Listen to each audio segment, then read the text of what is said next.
비가 억수같이 쏟아지는 밤, 고요했던 강그룹 본가의 엔진 굉음이 울려 퍼졌다. 그것은 단순한 소음이 아닌 잊혀진 괴물의 귀환을 알리는 신호탄이었다. 강타어, 그룹의 장남이자 전직 특수부대 출신인 그가 돌아왔다. 위독한 아버지 야심에 찬 계모, 그리고 회사를 집어삼키려는 이복형. 그들이 쳐놓은 거미줄 같은 함정 속으로 그는 제 발로 걸어 들어갔다. 하지만 그들은 몰랐다. 사냥감이 제 발로 덫에 걸린 것이 아니라 사냥꾼이 사냥터에 입장했다는 사실을. 밤비가 아스팔트를 사정없이 때리며 한남동 언덕 위에 자리 잡은 외딴 대저택을 하얀 물안개로 뒤덮고 있었다. 이곳은 국가의 해운 물류를 장악한 강씨 일가의 본가였다. 부유촌 특유의 정적은 곧 고백이량 엔진의 거친 굉음에 의해 산산조각이 났다. 칠흑 같은 어둠 속에서 전조등도 켜지 않은 검은 모터사이클 한 대가 빗줄기를 가르며 화살처럼 질주해왔다. 운전자는 낡은 가죽 재킷을 입고 헬멧으로 얼굴을 가리고 있었지만 그가 뿜어내는 기세는 칼집에서 막 뽑아낸 날카로운 칼날과도 같았다. 강타오였다. 10년 전 그는 빈손으로 이 육중한 철문을 나섰고 다시는 돌아오지 않겠다고 맹세했었다. 하지만 10년 후인 지금 그는 UDT 특수임무대대 요원으로서 전 세계의 가장 참혹한 전장을 누비며 몸에 밴 화약 냄새와 냉기를 품고 돌아왔다. 전방에 강가의 저택 정문이 거대한 위용을 드러냈다. 자동 차단기가 내려져 있었고 붉은 경광등이 빗속에서 번쩍이는 가운데 우비를 입은 경호원들이 일렬로 서서 길을 막고 있었다. 매움초 여긴 사유지다. 경호팀장이 확성기로 소리쳤지만 빗소리에 묻혀 절반도 들리지 않았다. 태연은 속도를 줄이지 않았다. 오히려 스로틀을 끝까지 감았다. 모터사이클이 위협적인 포효를 내지르며 앞바퀴를 들어 올렸다. 미친 놈 아냐 타이어를 쏴. 총성이 울렸지만 이미 늦었다. 모터사이클이 단단한 원목 차단기를 그대로 들이받았다. 쾅! 끔찍한 충돌음과 함께 나무 파편이 사방으로 튀었다. 바닥에 착지한 모터사이클이 미끄러운 대리석 마당 위로 불꽃을 튀기며 미끄러져 들어갔다. 태호는 능숙하게 몸을 기울여 바이크를 날려보내 달려들던 경호원 3명을 쓰러뜨렸고 그 반동을 이용해 공중제비를 돌며 완벽하게 착지했다. 헬멧을 벗어 바닥에 내던지자 젖은 머리카락 사이로 드러난 깊은 눈동자가 서늘하게 주변을 훑었다. 오랜만이군 문지기 개들. 태호가 낮게 으르렁거렸다. 3단봉과 전기 충격기로 무장한 15명 남짓의 경호원들이 그를 포위했다. 잡아 강민호 전무님의 명령이다. 반항하면 다리를 부러뜨려도 좋아. 팀장이 소리치며 가장 먼저 달려들었다. 그가 강철 3단봉을 휘둘러 태호의 관자놀이를 노렸다. 치명적인 일격이었다. 하지만 태호에게 그 동작은 마치 슬로우 모션처럼 느리게 보였다. 그는 가볍게 고개를 숙여 피함과 동시에 팀장의 손목을 낚아챘다. 우드우드 빗소리를 뚫고 뼈가 부러지는 소리가 선명하게 들렸다. 팀장이 비명을 지르며 3단봉을 떨어뜨렸다. 태호는 멈추지 않았다. 팀장의 몸을 방패 삼아 뒤에서 날아오는 발차기를 막아내고 역으로 팔꿈치를 뒤로 꽂아 상대의 목을대를 가격했다. 난전이 시작되었다. 태호는 유령처럼 움직였다. 화려한 기술은 없었다. 크라브마가 케이랍마가의 실용성과 시랏의 잔혹함을 섞은 그의 공격은 정확히 급소와 관절만을 노렸다. 빗물과 피가 바닥에서 뒤섞였다. 거구의 경호원이 태호의 허리를 감싸 안고 넘어뜨리려 했다. 태호는 침착하게 중심을 낮추며 엄지로 상대의 눈을 압박하고 동시에 무릎으로 낭심을 올려쳤다. 거구의 남자가 괴성을 지르며 떨어져 나가자 타연은 그의 머리채를 잡아 자신의 무릎에 처박았다. 뜻도 남은 놈 있나? 타여가 물었다. 젖은 옷 아래로 가슴이 가볍게 오르내릴 뿐 숨조차 흐트러지지 않았다. 그때 저택 2층 발코니에서 와인잔을 든 남자가 비릿한 웃음을 머금고 이 광경을 지켜보고 있었다. 태호의 이복형이자 현재 그룹의 실권을 쥐고 있는 강민호였다. 역시 천안피는 어쩔 수 없군 쩔 수 없고. 민호가 무정의에 대고 말했다. 바이퍼는 왜 안 나와 비구경하라고 돈 준 줄 아나. 전무님, 바이퍼는 지금 항구에서 물건을 확인 중입니다. 곧바로 복귀한다고 합니다. 비서의 떨리는 목소리가 들려왔다. 민호는 짜증스럽게 혀를 찼다. 그는 마당을 내려다보았다. 태호가 2명을 더 쓰러뜨리고 있었다. 그럼 쪽수로 밀어붙여. 이 팀 투입해.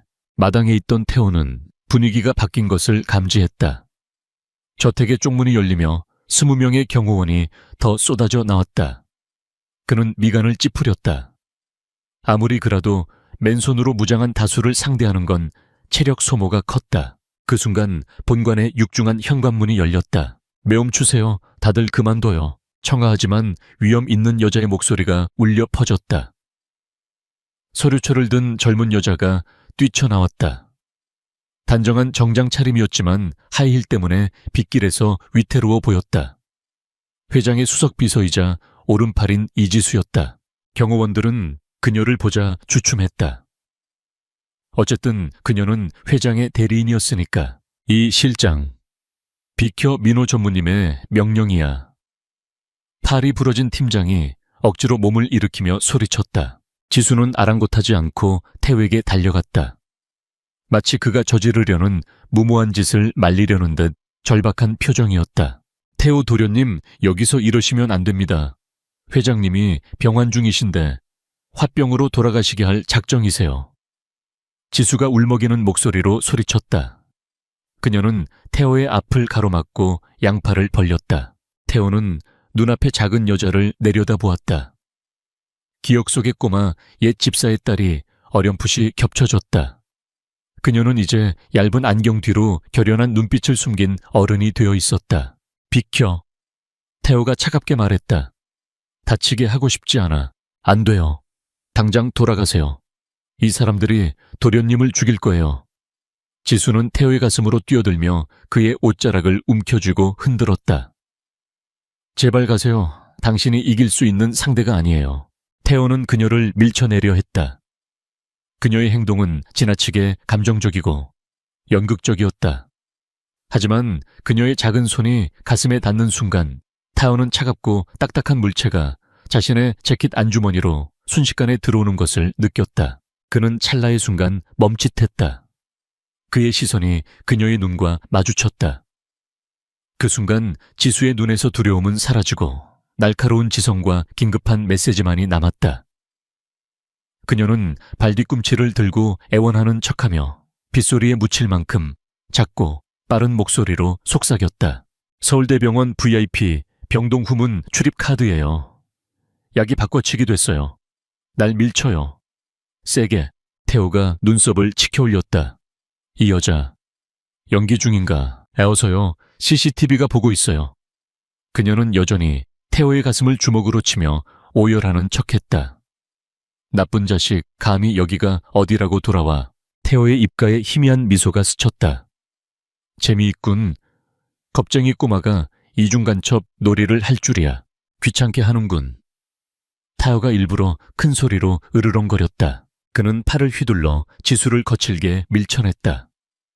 난폭해 보였지만 그녀가 딱딱한 돌바닥이 아닌 부드러운 잔디 위로 떨어지도록 힘을 완벽하게 조절한 동작이었다. 개개개야. 지수가 비명을 지르며 잔디밭에 나뒹굴었다. 흙투성이가 된 채 그녀는 태호를 올려다보며 원망하는 실상은 만족한 눈빛을 보냈다. 태호의 이 잔인한 행동에 경호원들이 잠시 멍해졌고 태호에게는 그 틈이면 충분했다. 태호는 주머니에서 항상 지니고 다니던 연막탄의 안전핀을 뽑아 바닥에 던졌다. 배영, 새하얀 연기가 폭발하며 CCTV와 경호원들의 시야를 가렸다. 혼란을 틈타 태호는 바이크를 버려둔 채 담벼락을 향해 달렸다. 기침하는 경호원의 등을 밟고 도약하여 3m 높이의 담을 단숨에 넘었다. 조차 놓치지 마. 민호의 고함이 확성기를 찢을 듯 울렸지만 타요의 그림자는 이미 빗속의 어둠으로 사라진 뒤였다. 15분 후 저택의 호화로운 응접실. 이지수는 소파에 앉아 있었고 하녀가 그녀의 다리에 묻은 흙을 닦아내고 있었다. 강민호가 와인잔을 든 채 계단을 내려와 그녀를 의심스런 눈초리로 쏘아보았다. 이 실장 밖에서 대체 무슨 짓을 한 거야? 누가 뛰쳐나가라고 했지? 민호의 목소리는 얼음장처럼 차가웠다. 지수는 일어나 고개를 숙였다. 여전히 겁에 질린 연기를 하고 있었다. 죄송합니다, 전무님. 저는 단지 태호 도련님이 들어오시면 회장님 쇼크가 더 심해질까봐 쫓아내고 싶었습니다. 민호는 가까이 다가와 손가락으로 그녀의 턱을 들어 올렸다. 거짓을 찾아내려는 듯 눈을 깊게 들여다보았다. 지수의 심장은 미친 듯이 뛰었지만 그녀는 3년 동안 이 위험한 남자 밑에서 일하며 감정을 숨기는 법을 터득했다. 명심해. 민호가 술 냄새를 풍기며 말했다. 내 월급을 주는 건 나야. 다 죽어가는 노인네가 아니라고. 내 야만적인 동생놈은 더더욱 아니고. 명심하겠습니다, 전무님. 지수가 기어들어가는 목소리로 대답했다. 조하, 가서 옷이나 갈아입어. 꼴이 그게 뭐냐? 민호가 손을 내저으며 바라 쪽으로 걸어갔다. 그리고 바이프한테 전화해. 병원으로 가라고. 태호 그 새끼 분명 그리로 갈 테니까. 지수는 인사를 하고 방으로 걸음을 옮겼다. 문을 닫자마자 그녀는 문에 기대어 주저앉았다. 다리가 후들거렸다. 아까 넘어져서가 아니라 극도의 긴장감 때문이었다. 그녀는 재킷 주머니를 더듬었다. 비어 있었다. 카드는 무사히 전달됐다. 바보 같은 사람. 지수가 태호에게 밀쳐졌던 곳을 문지르며 중얼거렸다. 세게 밀라니까 진짜 세게 미네. 아파 죽겠잖아. 그녀는 작게 웃었다. 이 암울한 날들 속에서 처음 짓는 미소였다. 태호의 눈빛이 떠올랐다. 차갑고 잔인해 보였지만 그녀를 바라볼 때 스쳤던 기묘한 따뜻함. 강타어 버려진 후계자 가문의 괴물이 돌아왔다. 그리고 이번에는 혼자가 아니었다. 한편 저택에서 2km 떨어진 골목길. 태호는 문 닫은 편의점 처마 밑에서 비를 피하고 있었다. 그는 손등의 작은 찰과상을 확인하고는 안주머니에서 서울대병원 로고가 찍힌 하얀색 출입 카드를 꺼냈다. 그는 카드를 손가락 사이로 돌리며 입꼬리를 비틀어 웃었다. 이지수, 안경을 쓰고 툭하면 울던 꼬마가 경호원들의 포위망 속으로 뛰어들어 자신에게 명령을 내릴 줄이야. 제법인데. 낡은 택시 한 대가 지나가자 태호가 손을 들었다. 택시가 멈췄다. 어디로 모실까요? 흠뻑 젖은 그를 백미러로 보며 기사가 찜찜한 듯 물었다. 서울대병원. 태호가 차가운 목소리로 말했다. 그리고 아저씨 전화기 좀 빌립시다. 주문할 장난감들이 좀 있어서요. 기사가 쭈뼛거리며 전화기를 건넸다. 태호는 외우고 있던 번호를 눌렀다. 차이나타운의 무기 밀매상으로 연결되는 누구의 전화번호부에도 저장되지 않은 번호였다. 정의를 되찾기 위한, 그리고 아버지의 목숨을 구하기 위한 전쟁은 이제 막 시작되었다. 하지만 그 전에 다음 시나리오를 짜기 위해 공범을 만나야 했다. 저택 앞에서의 연극은 강민호가 상상조차 못할 피해 오페라를 위한 서곡일 뿐이었다. 서울의 밤비는 그칠 줄 몰랐다. 굵은 빗방울이 한강변 고급 아파트 12층 발코니 창을 때리며 규칙적인 타닥거리는 소리를 냈다. 하지만 이지수의 찰병 사원은 오늘 밤 잠들 수 없었다. 욕실에서 막 나온 지수는 토끼 모양 수건으로 젖은 머리를 감싸 올린 채였다. 회사에서의 날카롭고 냉철한 비서실장의 모습과는 정반대로 그녀는 헐렁한 분홍색 실크 잠옷을 입고 있었다. 얼굴에는 초록색 머드팩을 두껍게 발라 눈과 입만 간신히 보였고 그녀는 연신 투덜거리고 있었다. 그 미친 인간, 무슨 힘이 그렇게 새 엉덩이에 멍이 다 들었네. 그녀는 절뚝거리며 냉장고로 가서 맥주 캔을 꺼내 탁 하고 땄다. 시원한 맥주를 단숨에 들이켜자 등골을 타고 흐르는 냉기가 강저택에서의 공포를 씻어내리는 듯했다. 그녀가 소파에 몸을 던지며 TV 리모컨을 집어들려는 찰나등 뒤에서 서늘한 기운이 느껴졌다. 분명히 잠갔던 발코니 문. 하지만 커튼이 바람에 펄럭이고 있었다. 거실의 어둠 속에서 거대한 검은 그림자가 분리되어 그녀를 향해 성큼성큼 다가왔다. 비명이 목구멍을 타고 올라오기도 전에 빗물 냄새가 진동하는 거칠고 큰 손이 그녀의 입을 틀어막았다. 지수의 몸이 소파 위로 거칠게 눌려졌다. 손에 들고 있던 맥주캔이 바닥에 떨어지며 하얀 거품을 토해냈다. 조용히 해. 소리 지르면 경비원이 올라올 테고 그럼 난 12층에서 뛰어내려야 해. 내가 죽길 바라는 건 아니겠지. 귀에 바짝붙어 들려오는 목소리는 낮고 거칠었다. 지수는 눈을 크게 떴다. 심장이 터질 듯 요동쳤다. 가로등 불빛에 비친 남자의 눈동자는 깊고 어두웠다. 낯익은 눈빛이었다. 강타어, 그가 여기 있다. 그녀의 아파트에 그녀의 몸을 누르고 있다.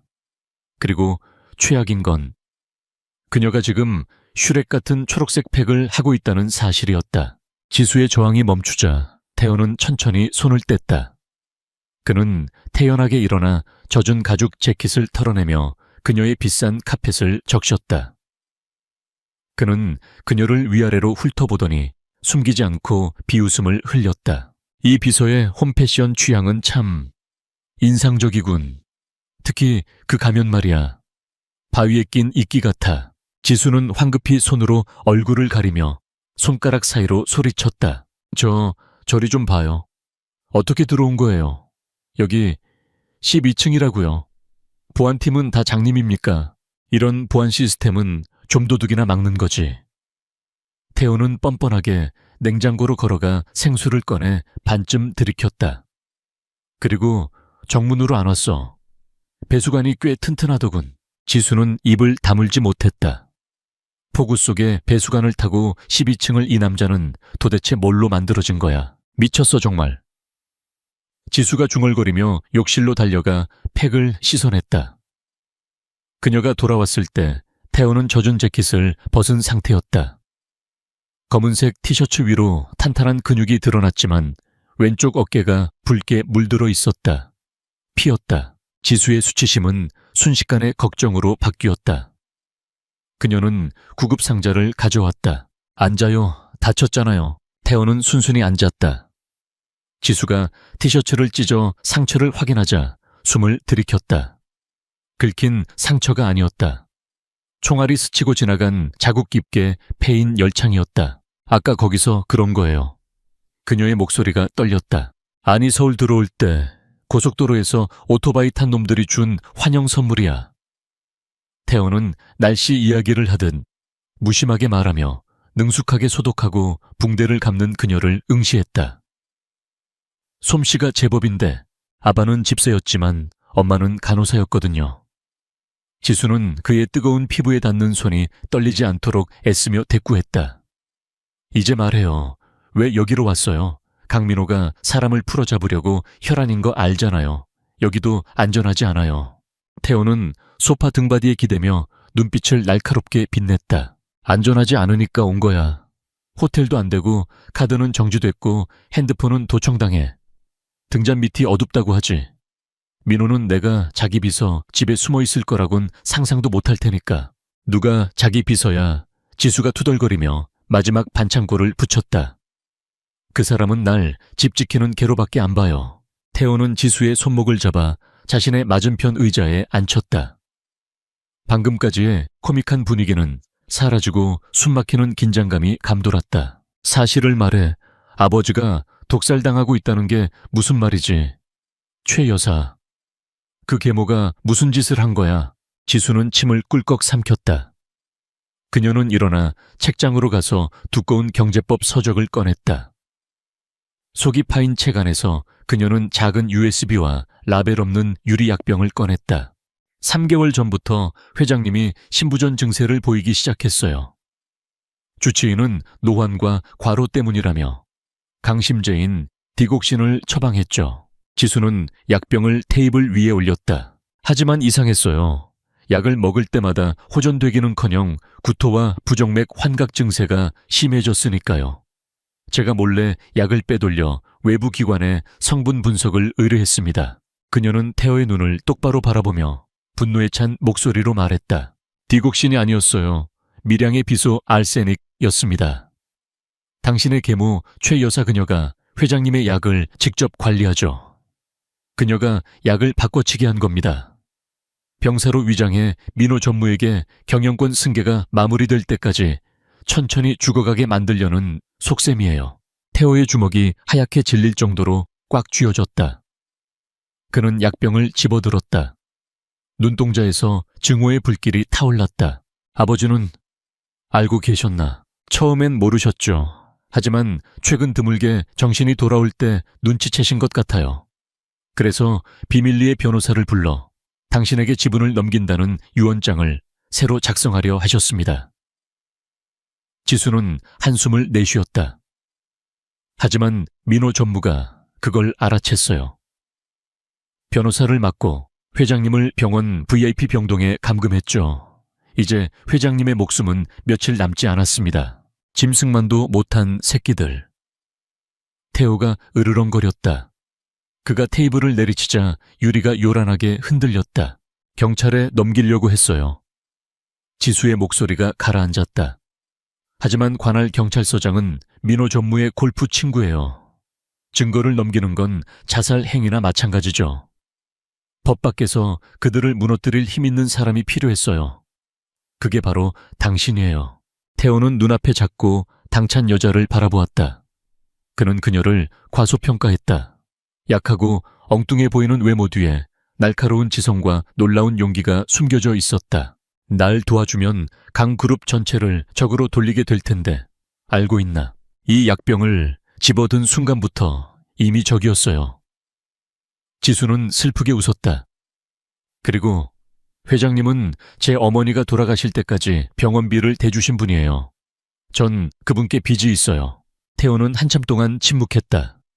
밖의 빗소리가 더 크게 들려왔다. 조하. 그가 일어났다. 계획은 주치의가 숨겨둔 진짜 진료 기록 원본을 확보해야 해요. 그리고 가장 중요한 건 최 여사가 약을 바꿔치기 하는 현장을 잡는 거예요. 영상 증거만이 법정과 언론 앞에서 그녀를 끝장낼 수 있어요. B급 스파이 영화 같군. 태호가 피식 웃었다. 하지만 마음에 들어. 그는 우두둑 소리가 나게 기지개를 켰다.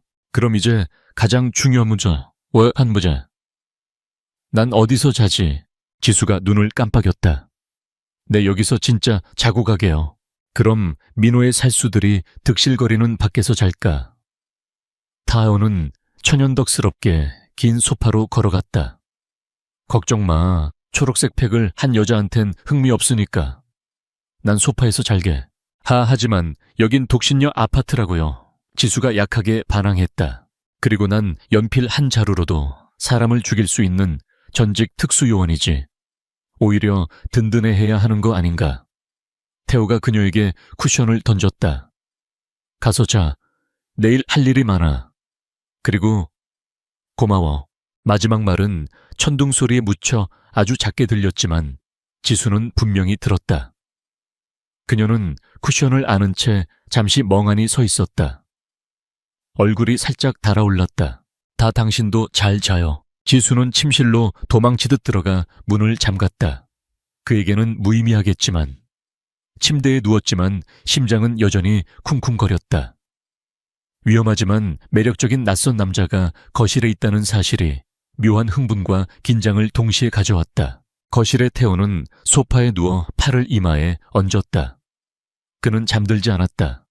천장을 응시하며 주변의 모든 소리에 귀를 기울였다. 지수의 말을 통해 병상에 누운 늙고 약해진 아버지의 모습이 떠올랐다. 경영 대신 군인이 되겠다는 그를 내쫓았던 독단적인 아버지. 기다려요, 영감탱이. 태호가 속삭였다. 내 손으로 이 쓰레기들을 치워줄 테니까. 그때 테이블 위에 둔 지수의 핸드폰 화면이 밝아졌다. 메시지가 도착했다. 태호는 곁눈질로 화면을 훔쳐봤다. 보낸 사람 강민호 전무. 내일 주주총회 자료 준비해. 그리고 병원 CCTV 계속 주시하고. 강타어, 그 새끼 보이면 바로 보고해. 포상은 두둑이 챙겨줄 테니. 태호는 핸드폰을 집어들었다. 메시지를 지우지는 않았지만 입가에는 잔인한 미소가 번졌다. 게임은 시작됐다. 사랑하는 형님. 치트. 다음 날 아침 잿빛 구름 사이로 희미한 햇살이 비치며 지수를 깨웠다. 그녀는 하품을 하며 부스스한 모습으로 거실로 나왔다. 초대받지 않은 손님의 존재를 까맣게 잊은 채였다. 연마야. 그녀는 거실 한복판에서 상의를 탈의한 채 한 손으로 푸시업을 하고 있는 태호를 보고 소스라치게 놀랐다. 등 근육을 타고 흐르는 땀방울이 남성적이면서도 시선을 뗄 수 없는 광경을 연출하고 있었다. 태호가 고개를 들었다. 전혀 당황하지 않은 기색이었다. 일어났어. 냉장고가 너무 부실하더군. 맥주랑 마스크팩밖에 없어. 요원에게는 단백질이 더 필요한데 말이야. 지수는 황급히 옷깃을 여미며 이미 꽁꽁 싸매고 있었지만 소리쳤다. 오, 옷 좀 입어요. 뭘 놀라. 어제 붕대 감아줄 때 다 봤으면서. 태호는 일어나 티셔츠로 땀을 닦았다. 준비해. 오늘 강그룹 본사로 간다. 저긴 왜요? 저게 소굴이잖아요. 지수가 눈을 동그랗게 떴다. 바로 그거야. 태호가 어디서 구했는지 모를 청소부 유니폼 한 벌을 그녀에게 던졌다. 등잔 밑이 어둡다니까. 민호 사무실에서 최고 등급 보안 카드를 가져올 거야. 어제 준 카드로는 VIP 병실에 못 들어가. 지문이나 관리자급 카드가 필요해. 들키지 않고 어떻게 전무실에 들어가요? 태호가 씩 웃었다. 지수에게 불길한 예감을 주는 장난기 가득하고 위험한 미소였다. 내온길 안내를 해. 그리고 난 오늘부로 새로 채용된 너의 남자친구이자 개인 경호원이다. 깐깐하기로 소문난 이 비서에게 남자가 생겼다는 소식은 꽤 충격적이겠지. 뭐라고요? 절대 안 돼요. 지수가 펄쩍 뛰었다. 내 방식대로 하든가 아니면 여기서 민호가 보낸 킬러들을 기다리든가. 선택해. 태호가 윙크했다. 했다. 지수는 청소부 옷과 태호에 얄미울 정도로 자신만만한 미소를 번갈아 보았다. 그녀는 깊은 한숨을 내쉬었다. 그녀의 평화로운 인생은 이 순간부로 공식적으로 끝났다. 강남 테헤란로 한복판 하늘을 찌를 듯 솟아있는 강그룹 본사 빌딩은 유리와 강철로 이루어진 요새였다. 점심시간이 막 지난 로비는 사원증을 목에 건 직장인들로 붐비고 있었다. 그 분주한 인파 속으로 묘하게 어울리지 않는 한 쌍이 들어섰다. 이지수는 평소와 다름없는 완벽한 정장 차림이었지만 그녀의 표정은 마치 도살장에 끌려가는 소처럼 굳어 있었다. 반면 그녀의 팔짱을 끼고 거의 매달리다시피 하고 있는 남자는 지나치게 밝았다. 강태호였다. 그는 어디서 구했는지 모를 사이즈가 살짝 타이트한 감색 슈트를 입고 있었다. 떡 벌어진 어깨와 터질 듯한 허벅지 근육 때문에 고급 슈트가 마치 보디빌더의 경기복처럼 보였다. 그는 검은 선글라스를 끼고 한 손에는 아이스 아메리카노를 든 채 껌을 질겅질겅 씹으며 주위를 두리번거렸다. 자기야, 여기 건물이 진짜 으리으리하다. 우리 자기 이런 데서 일하는 거야. 완전 멋져. 태호가 일부러 목소리 톤을 높이며 과장되게 외쳤다. 로비에 있던 직원들의 시선이 일제히 두 사람에게 꽂혔다. 철의 여인이라 불리는 이지수 실장이 웬 근육질의 껄렁한 남자와 팔짱을 끼고 있다니. 이건 사내 메신저를 마비시킬 특종이었다. 지수는 얼굴이 화끈거려 쥐구멍이라도 찾고 싶었다. 그녀는 이를 악물고 작게 속삭였다. 제발 조용히 좀 해요. 자기라고 부르지 말라니까요. 왜 설정에 충실해야지. 우린 지금 사랑의 눈먼 사내 커플 콘셉트잖아.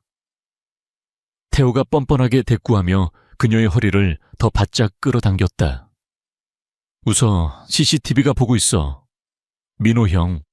아니, 전무님이 네가 남자를 데려왔다는 걸 알면 경계심을 풀 거야. 넌 그냥 연애하느라 정신 팔린 여자처럼 보여야 해. 지수는 억지 미소를 지으며 엘리베이터 쪽으로 향했다. 보안 게이트 앞 경비원이 의심스러운 눈초리로 태호를 막아섰다.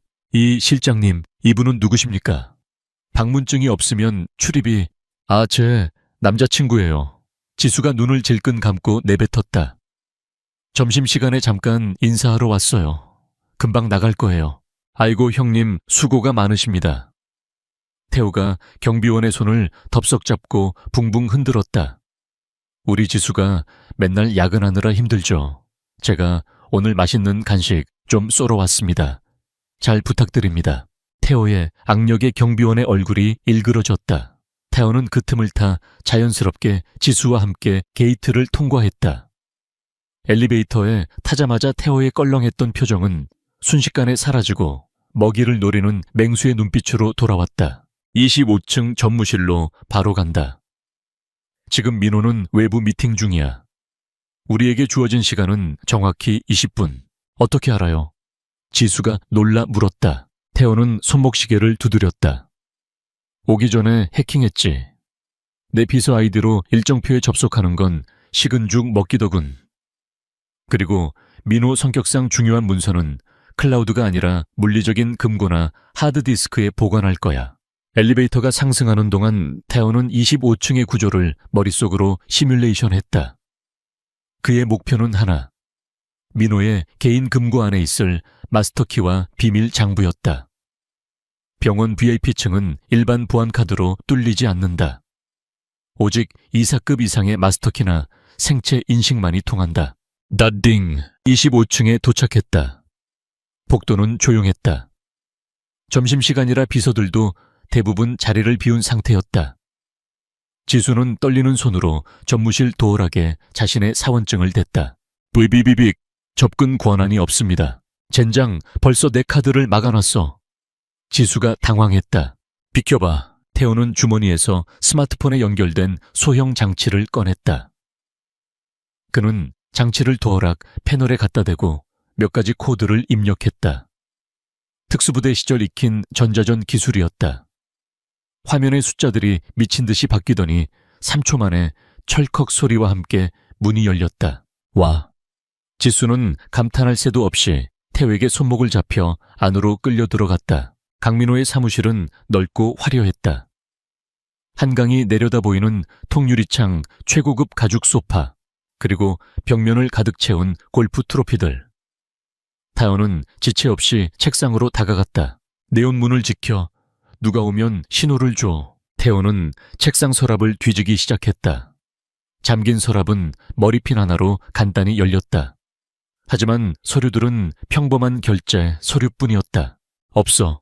중요한 건 여기 없어. 태호의 시선이 방 안을 훑었다. 그의 눈이 벽에 걸린 거대한 추상화 그림에 머물렀다.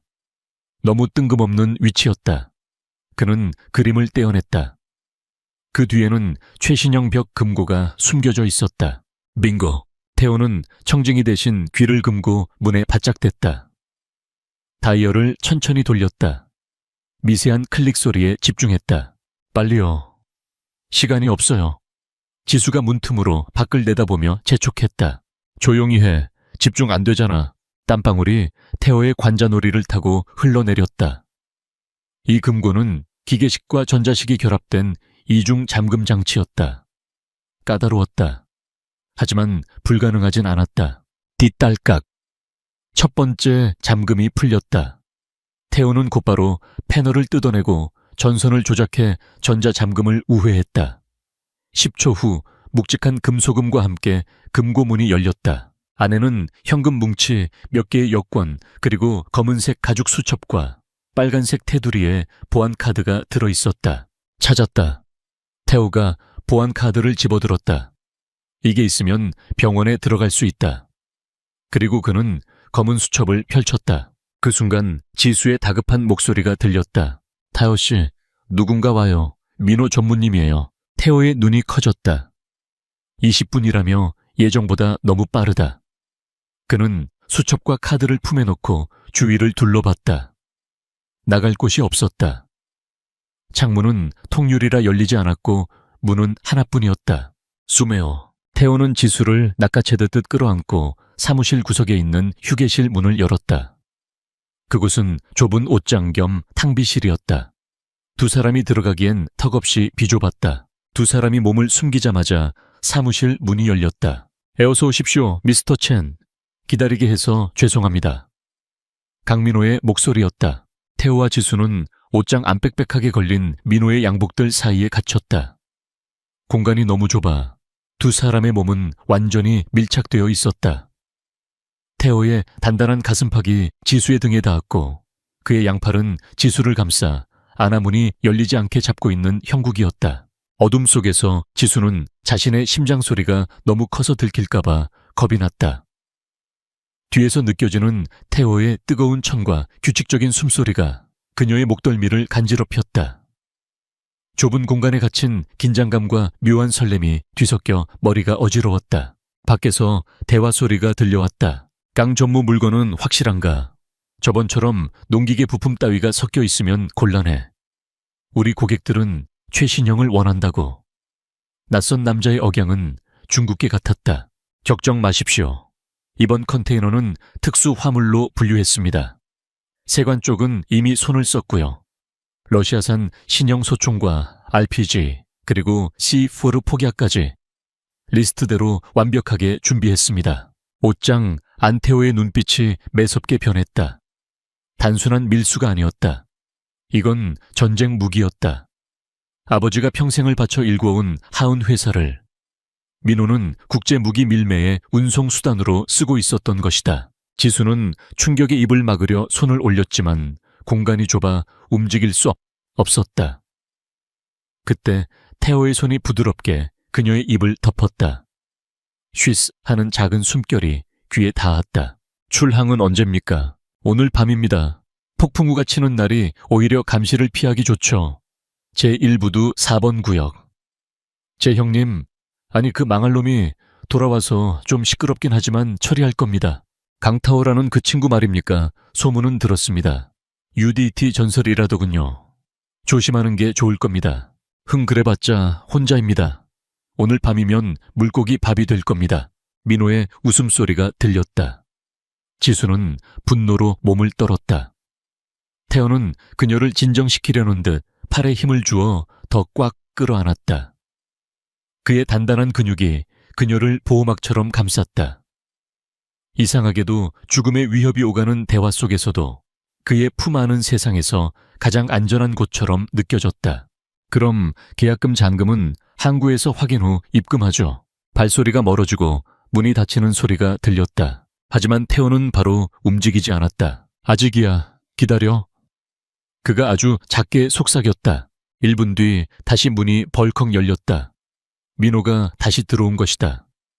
그는 뭔가를 확인하려는 듯 방 안을 천천히 걸어다녔다. 옷장 바로 앞까지 발자국 소리가 다가왔다. 지수는 숨을 멈췄다. 태호의 심장 박동도 빨라진 것이 느껴졌다. 태호의 한 손은 품 안에 단검 어디서 챙겼는지 모를 으로 향했다. 만약 문이 열리면 그는 1초 안에 민호의 목을 베어야 했다. 희엄, 기분 탓인가? 민호는 중얼거리며 다시 나갔다. 이번에는 도어락 잠그는 소리까지 들렸다. 그제야 두 사람은 숨을 몰아쉬었다. 지수는 다리에 힘이 풀려 주저앉을 뻔했지만 좁은 공간 때문에 태호의 몸에 기대어 버렸다. 태호는 조심스럽게 옷장 문을 열었다. 신선한 공기가 들어왔다. 괜찮아? 태호가 물었다. 땀에 젖은 앞머리를 쓸어 넘기는 그의 모습은 섹시하면서도 듬직했다. 아니요, 안 괜찮아요. 지수는 울먹이며 말했다. 무기라니요, 폭약이라니요. 회사가 범죄 조직이 되어버렸어요. 태호는 지수의 어깨를 잡고 그녀를 똑바로 바라봤다. 그러니까 우리가 막아야 해. 이제 증거도 방법도 알았어.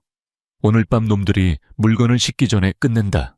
그는 품에서 훔쳐낸 검은 수첩을 흔들어 보였다. 이게 장부야. 거래 내역 자금 흐름 매수된 공무원 명단까지. 이것만 있으면 민호는 평생 감옥에서 썩게 될 거야. 그럼 이제 어떻게 해요? 바로 경찰서로 가요. 아니, 태호가 고개를 저었다. 이걸로는 부족해. 경찰 윗선도 매수됐을 가능성이 높아. 확실한 한 방이 필요해. 언론에 터뜨리기 전에 놈들의 현장을 덮쳐야 해. 그리고 태호는 창밖 멀리 보이는 병원 건물을 바라봤다. 매언저 아버지를 구해야지. VIP 병동 출입 카드가 생겼으니까. 두 사람은 조심스럽게 사무실을 빠져나왔다. 복대는 여전히 사람이 없었다. 하지만 엘리베이터 앞에는 보안팀장과 대원 2명이 서 있었다. 어이쿠 이런. 태호가 혀를 찼다. 그냥 나가긴 글렀네. 어떡해요? 싸울 거예요. 지수가 긴장하며 물었다. 아니 여기선 너무 눈에 띄어. 태호는 씩 웃었다. 연기 좀 다시 하자. 준비됐지 자기야. 내무새운. 태호는 대답 대신 지수의 허리를 꺾어 안고 그녀의 입술에 자신의 입술을 덮었다. 이업. 지수의 눈이 휘둥그레졌다. 태호의 입술은 거칠지만 뜨거웠다. 그는 일부러 요란하게 소리를 내며 격정적인 키스를 퍼부었다. 지수는 당황해서 그를 밀어내려 했지만 곧 이것이 위장이라는 걸 깨닫고 그리고 솔직히 싫지 않아서 눈을 질끈 감고 그의 목을 감싸 안았다. 보안팀장은 엘리베이터 문이 열리자마자 진하게 키스하고 있는 남녀를 보고 헛기침을 했다. 흠꺼 공공장소에서 뭐 하시는 겁니까? 태호는 입술을 떼지 않은 채 고개만 살짝 돌려 불만 가득한 표정을 지었다. 얼굴은 지수의 머리카락과 손에 가려져 잘 보이지 않았다. 아, 제요참 분위기 좋았는데 비상계단으로 갈 테니까 좀 비키시오. 태호는 지수를 품에 꼭 안은 채 마치 불타오르는 욕망을 못 참는 커플처럼 비상구 쪽으로 비틀거리며 걸어갔다. 보안팀장은 혀를 차며 고개를 돌렸다. 요즘 젊은 것들이란 쯧쯧. 이 실장도 저런 면이 있어 나서오자. 비상계단 문이 닫히자마자 태호는 지수를 놓아주었다. 두 사람 사이에는 어색한 정적이 흘렀다. 지수의 얼굴은 잘 익은 토마토처럼 빨개져 있었다. 미안. 상황이 급해서. 태호가 짐짓 딴청을 피우며 목덜미를 긁적였다. 귀가 살짝 붉어져 있었다. 지수는 입술을 만지작거렸다. 아직도 그의 온기가 남아있는 것 같았다. 가요. 병원으로. 아버지가 기다리시잖아요. 그녀는 후다닥 계단을 내려갔다. 태호는 그녀의 뒷모습을 보며 미소 지었다. 이 위험한 작전 속에서 예상치 못한 봄바람이 불어오고 있었다. 하지만 그들이 건물 밖으로 나와 차에 탔을 때 태호의 표정은 다시 차갑게 굳어졌다. 그는 수첩을 펼쳐 마지막 장에 적힌 메모를 확인했다. 오늘 밤 10시 인천항 제4구역 출항전 제거 대상 강타어. 제거 대상이라. 태호는 시동을 걸었다. 엔진 소리가 맹수처럼 그르렁거렸다. 누가 제거될지는 두고 보자고. 차는 빗속을 뚫고 병원을 향해 질주했다. 이제 진짜 전쟁이 시작되려 하고 있었다. 오후 늦게 접어들며 빗줄기는 더욱 거세졌다. 하늘은 대낮인데도 밤처럼 어두웠고 서울 중앙지방법원의 거대한 콘크리트 건물은 빗속에서 마치 거대한 묘비처럼 서 있었다. 확실한 거죠. 그 검사님 믿을 수 있는 분이라면서요. 태호가 운전석에서 백미러로 뒤를 확인하며 물었다. 그들은 지금 법원 지하 3층 주차장에 가장 구석진 기둥 뒤에 차를 세워두고 있었다. 내 김영철 검사님은 대학 선배예요. 강직하기로 소문난 분이고 몇 년 전 대기업 비자금 사건도 파헤치셨어요. 이 장부를 넘기면 바로 수사에 착수해 주실 거예요. 지수는 품 안에 든 검은 수첩을 꽉 껴안았다. 그녀의 목소리에는 확신이 있었지만 떨리는 손끝은 불안함을 감추지 못했다. 태호는 한숨을 쉬며 글러브 박스에서 권총 한 자루 강그룹 보안팀장에게서 빌린을 꺼내 허리춤에 찼다. 세상에 100% 믿을 수 있는 사람은 없어.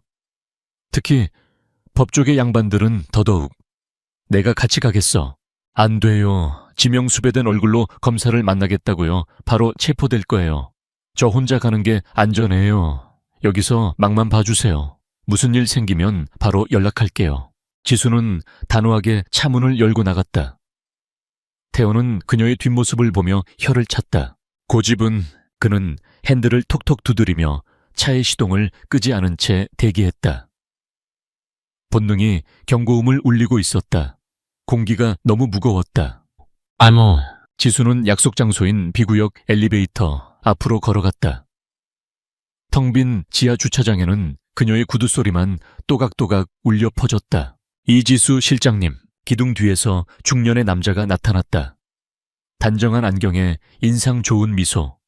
김영철 검사였다. 선배님, 지수는 안도하며 그에게 다가갔다. 와주셔서 감사합니다. 정말 급한 일이라서요. 그래, 전화로 대충 들었어. 강그룹의 이중 장부라고. 그거면 강민호를 단번에 구속시킬 수 있지. 가져왔나? 김 검사가 손을 내밀었다. 지수는 수첩을 건네주려다 멈칫했다. 남자의 시선이 수첩에 고정된 채 지나치게 탐욕스럽게 번들거리고 있었다. 그리고 결정적으로 그의 양복 재킷 안쪽에서 낯선 붉은색 넥타이 핀이 보였다. 그것은 강그룹 임원들에게만 지급되는 표식이었다. 지수의 등골이 서늘해졌다. 선배님, 넥타이 핀이 참 예쁘네요. 응아, 이거 최근에 선물을 받아서 말이야. 김 검사가 무심코 대답하며 한 발짝 다가왔다. 자, 얼른 이리 줘. 지수는 뒷걸음질 쳤다. 죄송해요. 차에 다른 증거를 놓고 왔네요. 금방 가져올게요. 그녀가 몸을 돌려 뛰려는 순간 김 검사의 표정이 싸늘하게 굳었다.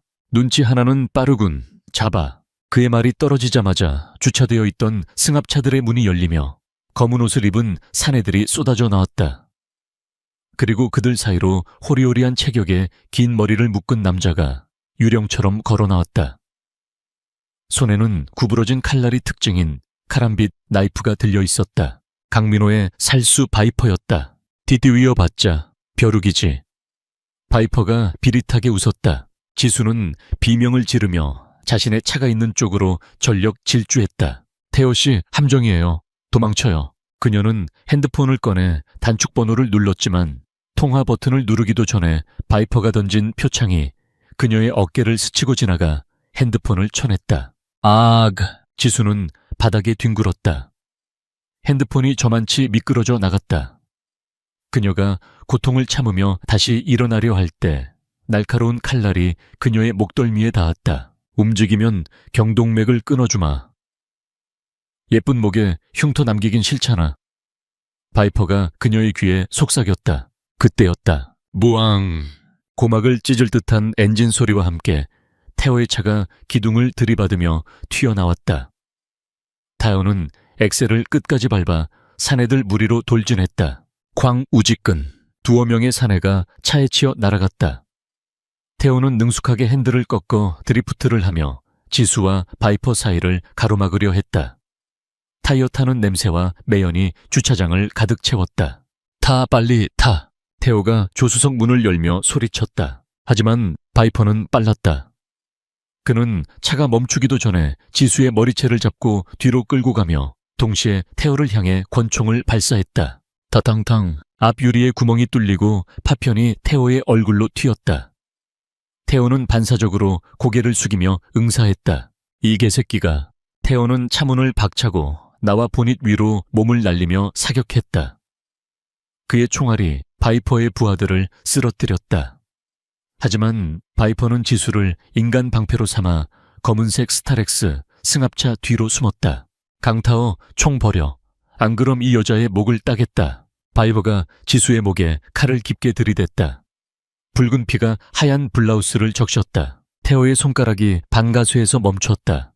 그의 눈이 분노로 붉게 충혈되었다. 그 여자 털끝 하나라도 건드리면 넌 내 손에 죽는다.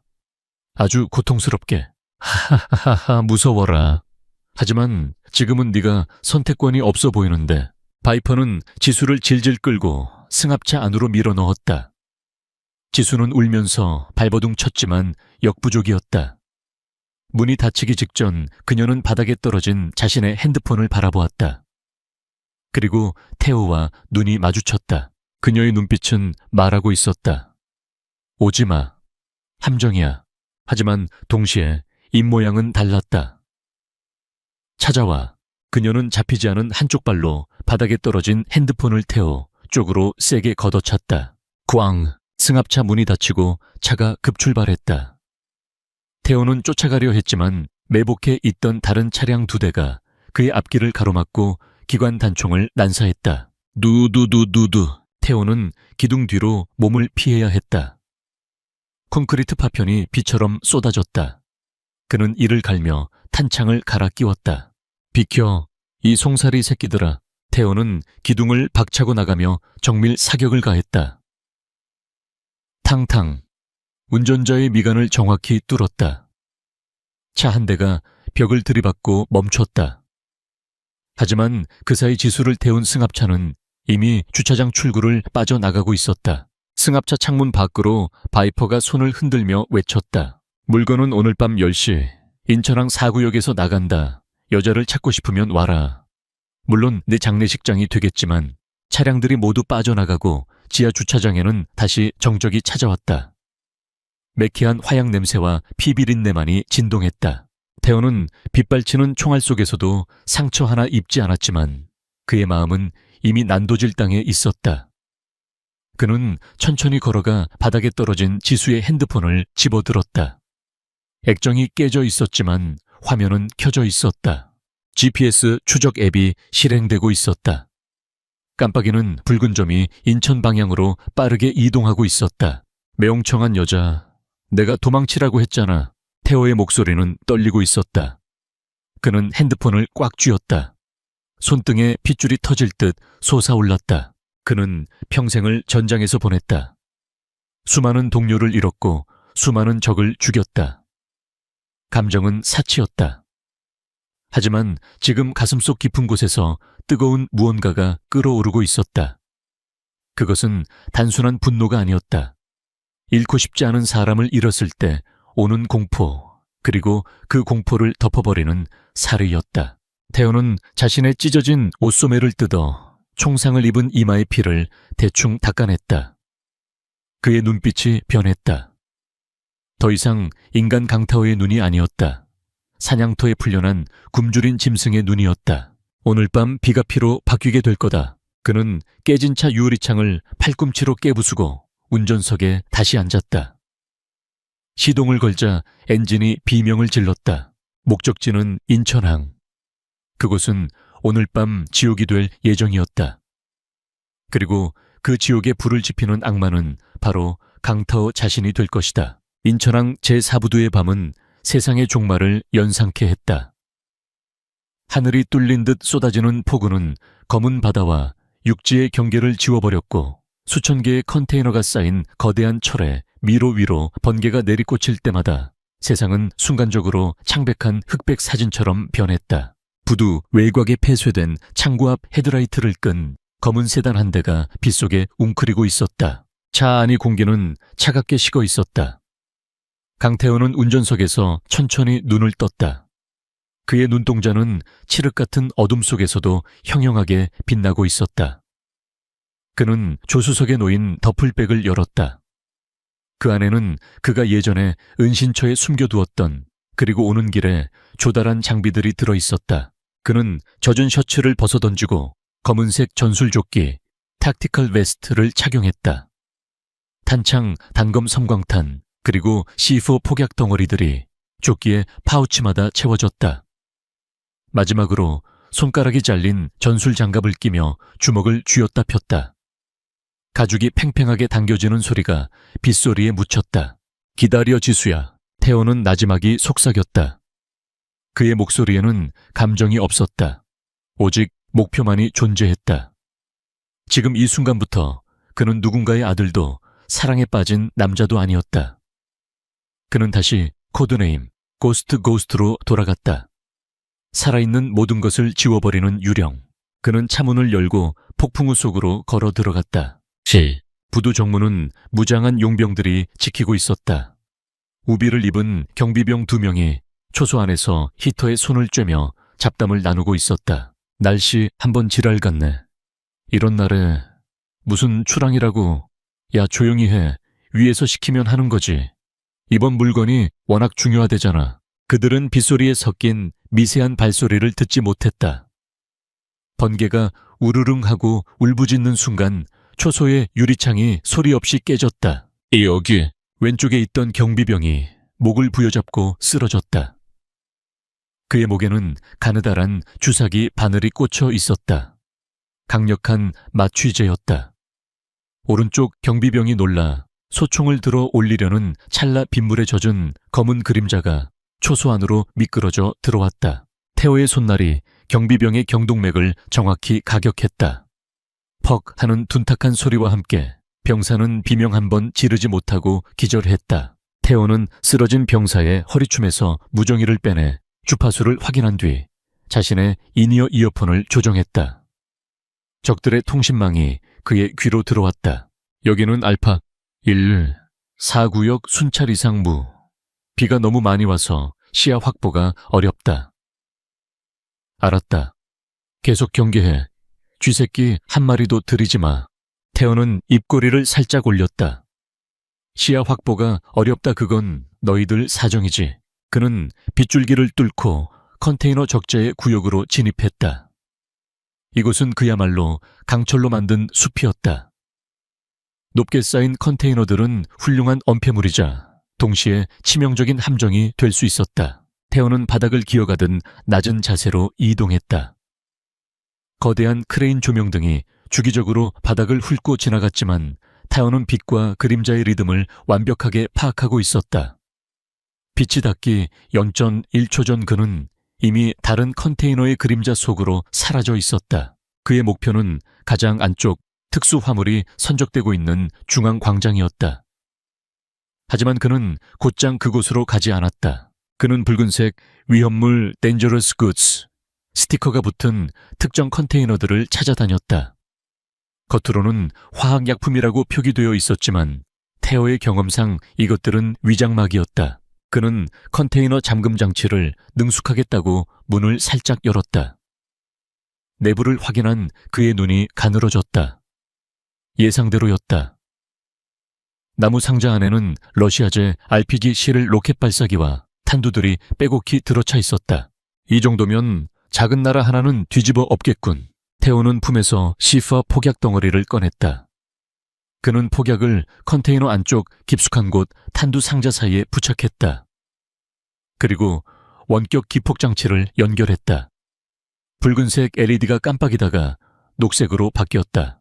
준비 완료. 그는 이런 식으로 이동 경로에 있는 주요 무기 컨테이너 3곳에 폭발물을 설치했다. 이것은 보험이자 최후의 수단이었다. 만약 그가 실패하더라도 이 더러운 무기들이 바다를 건너가는 일은 없을 것이다. 마지막 폭약을 설치하고 돌아선 순간 태호의 등 뒤에서 인기척이 느껴졌다. 저기 누구냐? 순찰을 돌던 용병 하나가 손전등을 비췄다. 빛이 태호의 검은 전술 조끼를 비췄다. 태호는 1초의 망설임도 없었다. 그는 손에 들고 있던 빈 탄창을 용병의 얼굴을 향해 전력으로 던졌다. 악! 용병이 얼굴을 감싸며 주춤하는 사이 태호는 빗길을 박차고 달려들었다. 거리는 5m. 빗방울이 튀어오르는 슬로모션 속에서 태호의 오른쪽 무릎이 용병의 명치에 꽂혔다. 케어억. 용병은 숨이 턱 막혀 몸을 구부렸다. 태호는 그 반동을 이용해 용병의 뒤로 돌아가 팔로 목을 감아 조였다. 리어, 네이키드 초크, 리어 네이키드 초크. 용병은 필사적으로 태호의 팔을 긁었지만 강철 같은 압박은 풀리지 않았다. 5초 후 용병의 팔이 툭 떨어졌다. 태호는 기절한 용병을 컨테이너 사이 틈새로 끌고 갔다. 그는 헐떡이는 숨을 골랐다. 빗물인지 땀인지 모를 액체가 얼굴을 타고 흘러내렸다. 그때 인이어에서 다급한 목소리가 들려왔다. 3구역 순찰병 응답해. 3구역 젠장 연락이 끊겼다. 침입자다. 전 병력 중앙광장으로 집결해. 놈이 왔다.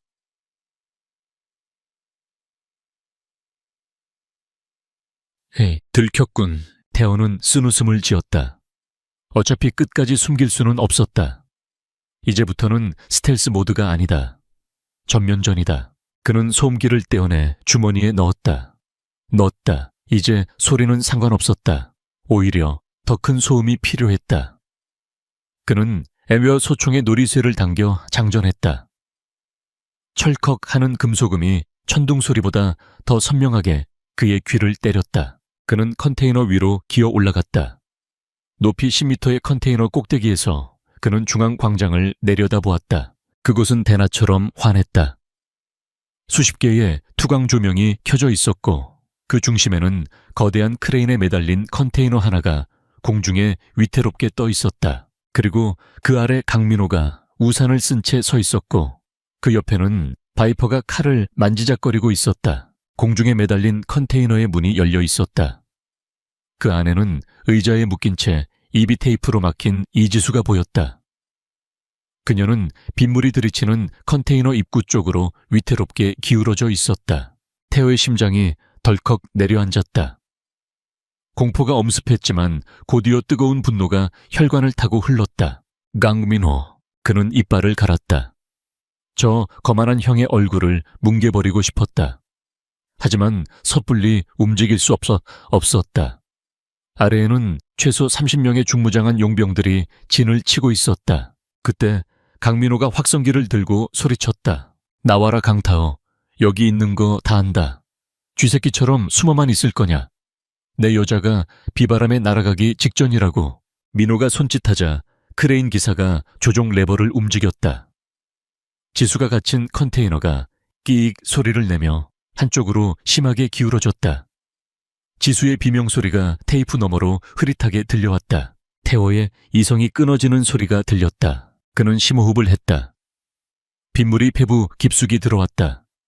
그는 허리춤에 연막탄 2개를 동시에 뽑아들었다. 그래, 내가 간다. 태호는 핀을 뽑고 광장 한복판으로 연막탄을 던졌다. 비슈. 회색 연기가 빗줄기를 뚫고 순식간에 광장을 뒤덮었다. 용병들이 당황하여 우왕좌왕하는 사이 타오는 컨테이너 위에서 몸을 날렸다. 그는 마치 밤의 지배자처럼 어둠과 연기를 두르고 지상으로 강림했다. 그의 총구가 불을 뿜었다. 다다당당다당. 정확히 3발.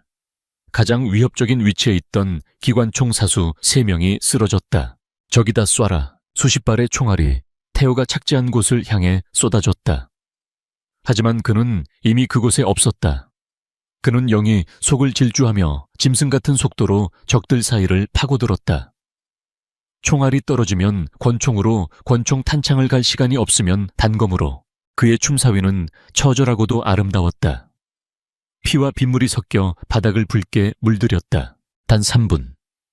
그 짧은 시간 동안 태호는 혼자서 적진을 유린하며 포위망을 뚫고 중앙으로 전진했다. 이제 그의 앞을 가로막는 것은 단 한 사람. 기분 나쁜 미소를 지으며 양손에 카람빈 나이프를 쥐고 있는 살수 바이퍼뿐이었다. 기다리고 있었다. UDT. 바이퍼가 혀로 입술을 핥았다. 내 뼈를 발라내는 상상을 하며 지루함을 달랬지. 태호는 소총을 바닥에 던졌다. 탄알이 다 떨어졌다. 그는 허리춤에서 자신의 전술 단검을 뽑아 역수로 쥐었다. 빗물이 칼날을 타고 흘러내렸다. 태호의 눈은 바이퍼를 보고 있지 않았다. 오직 공중에 매달린 지수만을 향해 있었다. 비켜라. 태호의 목소리는 지옥에서 들려오는 저주처럼 낮고 무거웠다. 내 길을 막는 놈은 신이라도 죽인다. 천둥이 치며 하늘이 번쩍였다. 그 찰나의 순간 2 남자의 그림자가 겹쳐졌다. 차가운 빗줄기가 2 남자의 살기를 식히기는커녕 오히려 더 날카롭게 벼려내고 있었다. 죽여라. 바이퍼가 먼저 움직였다. 그의 양손에 들린 카람빗. 카람빗 나이프가 맹독을 품은 뱀의 송곳니처럼 번뜩였다. 곡선형 칼날은 예측 불가능한 궤적을 그리며 태호의 목과 심장을 동시에 노리고 들어왔다. 태호는 반사적으로 상체를 뒤로 젖혔다. 쉭 하는 소리와 함께 칼날이 그의 코앞을 스치고 지나갔다. 태호는 물러서지 않고 곧바로 파고들었다. 그의 손에 들린 직선형 전술 단검이 바이퍼의 명치를 향해 찔러 들어갔다. 그강. 금속과 금속이 부딪히며 불꽃이 튀었다. 바이퍼는 믿을 수 없는 반응 속도로 태호의 칼을 쳐내고 몸을 회전시키며 발차기를 날렸다.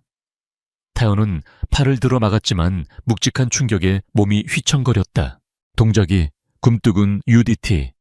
은퇴하고 몸이 굳었나. 바이퍼가 비릿하게 웃으며 다시 달려들었다. 이번 공격은 훨씬 더 빠르고 교묘했다. 왼쪽으로 찌르는 척하다가 오른쪽 손목을 베고 다시 아래쪽 허벅지를 노렸다. 태호는 이를 악물고 방어했다. 하지만 빗물에 젖은 바닥은 너무 미끄러웠고 바이퍼는 이 환경에 익숙해 보였다. 세오족. 결국 바이퍼의 칼날이 테오의 왼쪽 어깨, 이미 총상을 입은 그 자리를 깊게 베고 지나갔다. 테오가 신음하며 뒤로 물러났다. 상처가 벌어지며 붉은 피가 터져나와 빗물과 섞여 바닥으로 흘러내렸다. 고통이 뇌를 찌릿하게 울렸지만 테오는 정신을 집중했다. 고통은 단지 신호일 뿐이다. 죽지 않았다는 신호. 피 냄새. 좋지 않아. 바이퍼가 혀로 자신의 칼날에 묻은 테오의 피를 핥았다. 광기, 어린 눈빛이었다. 이제 슬슬 끝내주지. 내 여자가 보는 앞에서 내장을 쏟게 만들어주마. 테오는 숨을 몰아쉬며 위를 쳐다보았다. 지수가 갇힌 컨테이너가 바람에 위태롭게 흔들리고 있었다. 시간이 없다. 정면 승부로는 이놈을 빨리 제압하기 힘들다. 게다가 어깨 부상 때문에 장기전은 불리하다.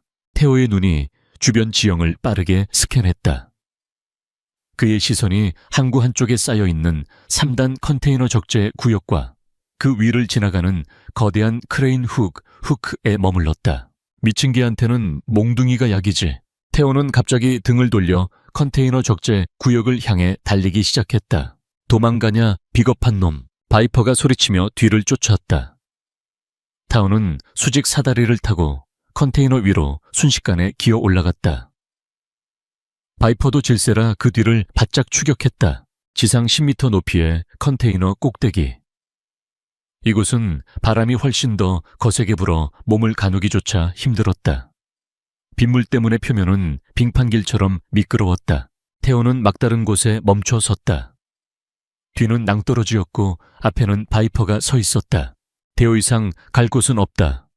쥐새끼.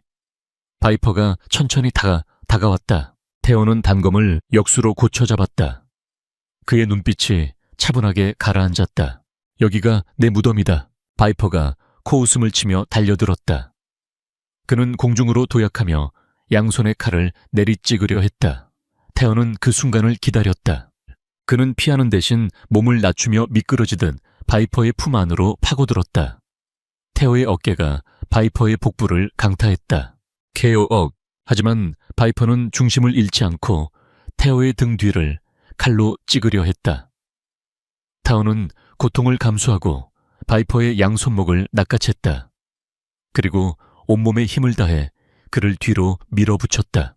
그들이 엉켜있는 곳, 바로 위 거대한 강철 크레인 후기 바람에 흔들리며 다가오고 있었다. 테오는 타이밍을 계산했다. 지금 테오는 바이퍼의 손목을 놓으면서 동시에 바닥에 몸을 던져 굴렀다. 관성에 의해 앞으로 쏠린 바이퍼의 눈앞에 육중한 강철 훅이 나타났다. 에어, 쾅. 수톤이 무게를 견디는 강철 훅이 바이퍼의 가슴팍을 정통으로 강타했다. 뼈가 으스러지는 소리가 빗소리를 뚫고 들려왔다. 바이퍼의 몸이 헝겊 인형처럼 날아갔다. 그는 컨테이너 가장자리 넘어 10m 아래의 철골 자재 더미 위로 추락했다. 둔탁한 충돌음과 함께 그의 비명이 멈췄다. 테오는 헐떡이며 난간 아래를 내려다보았다. 바이퍼는 피투성이가 된 채 미동도 하지 않았다. 끝났다. 테오는 지체할 시간이 없었다. 그는 크레인 조종석으로 뛰어가는 대신 위험한 도박을 선택했다. 지수가 갇힌 컨테이너가 바로 옆 레일에 매달려 있었다. 거리는 약 3m. 평소라면 쉬운 거리였지만 지금은 부상과 빗길 그리고 흔들리는 목표물 때문에 자살 행위나 다름없었다. 하지만 그는 주저하지 않았다. 그는 찢어진 어깨를 부여잡고 뒤로 몇 걸음 물러났다. 하나 둘 셋. 테오는 전력 질주하여 허공으로 몸을 날렸다. 시간이 멈춘 듯 했다. 그의 손끝이 흔들리는 컨테이너의 난간을 간신히 잡았다. 오. 어깨의 상처가 찢어지는 고통에 비명이 터져 나왔지만 그는 놓치지 않았다. 팔 근육이 터질 듯 팽창하며 몸을 끌어올렸다. 그는 컨테이너 문 앞에 섰다. 굵은 쇠사슬로 잠겨 있었다. 테오는 허리춤에서 권총 아까 주운을 꺼내 자물쇠를 향해 마지막 남은 총알 2발을 발사했다. 당당 자물쇠가 박살났다. 태호는 문을 활짝 열어 젖혔다. 어두운 컨테이너 안 의자에 묶인 지수가 공포에 질린 눈으로 문 쪽을 바라보고 있었다. 번개가 치며 역광을 받은 태호의 모습이 그녀의 눈에 들어왔다. 피와 빗물로 엉망이 된 하지만 세상 그 무엇보다 든든한 모습. 태호는 달려가 지수의 입을 막은 테이프를 떼어내고 밧줄을 단검으로 끊어냈다. 지수씨 괜찮아요. 늦어서 미안해. 지수는 자유가 되자마자 태호의 품으로 무너져 내렸다. 참았던 울음이 터져 나왔다. 요항, 나쁜 놈 왜 이제 왔어요? 진짜 죽는 줄 알았잖아. 흐흐. 그녀는 태호의 가슴을 주먹으로 팡팡 때렸다. 아프지도 않은 주먹질이었다. 태호는 그런 그녀를 으스러지도록 꽉 껴안았다. 그의 심장 박동이 그녀에게 전해졌다.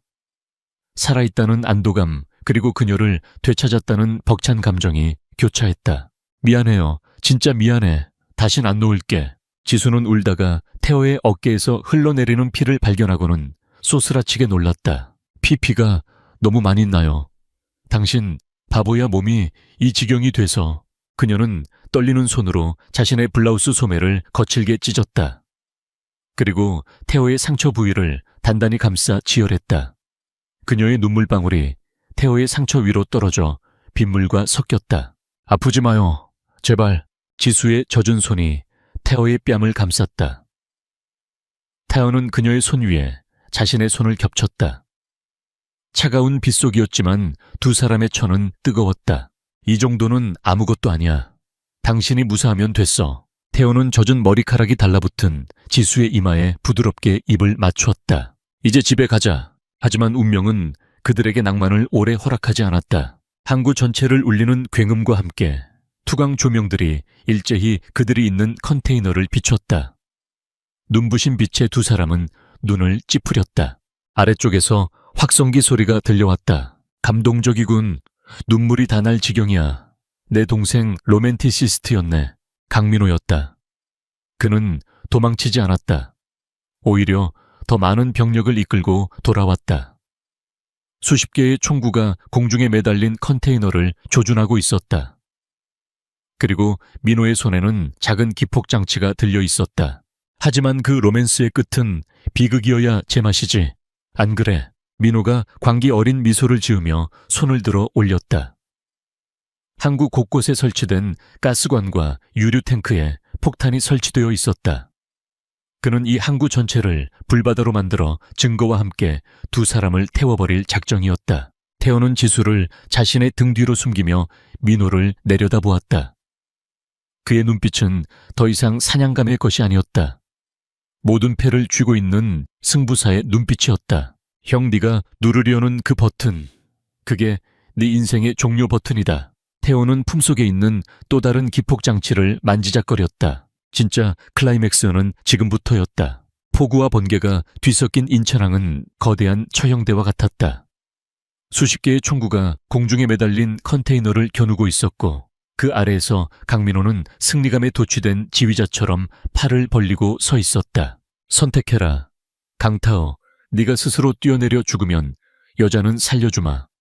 아니면 이 항구를 통째로 날려버려서 둘 다 불에 타 죽든가. 민호의 목소리가 확성기를 타고 찢어지듯 울려 퍼졌다.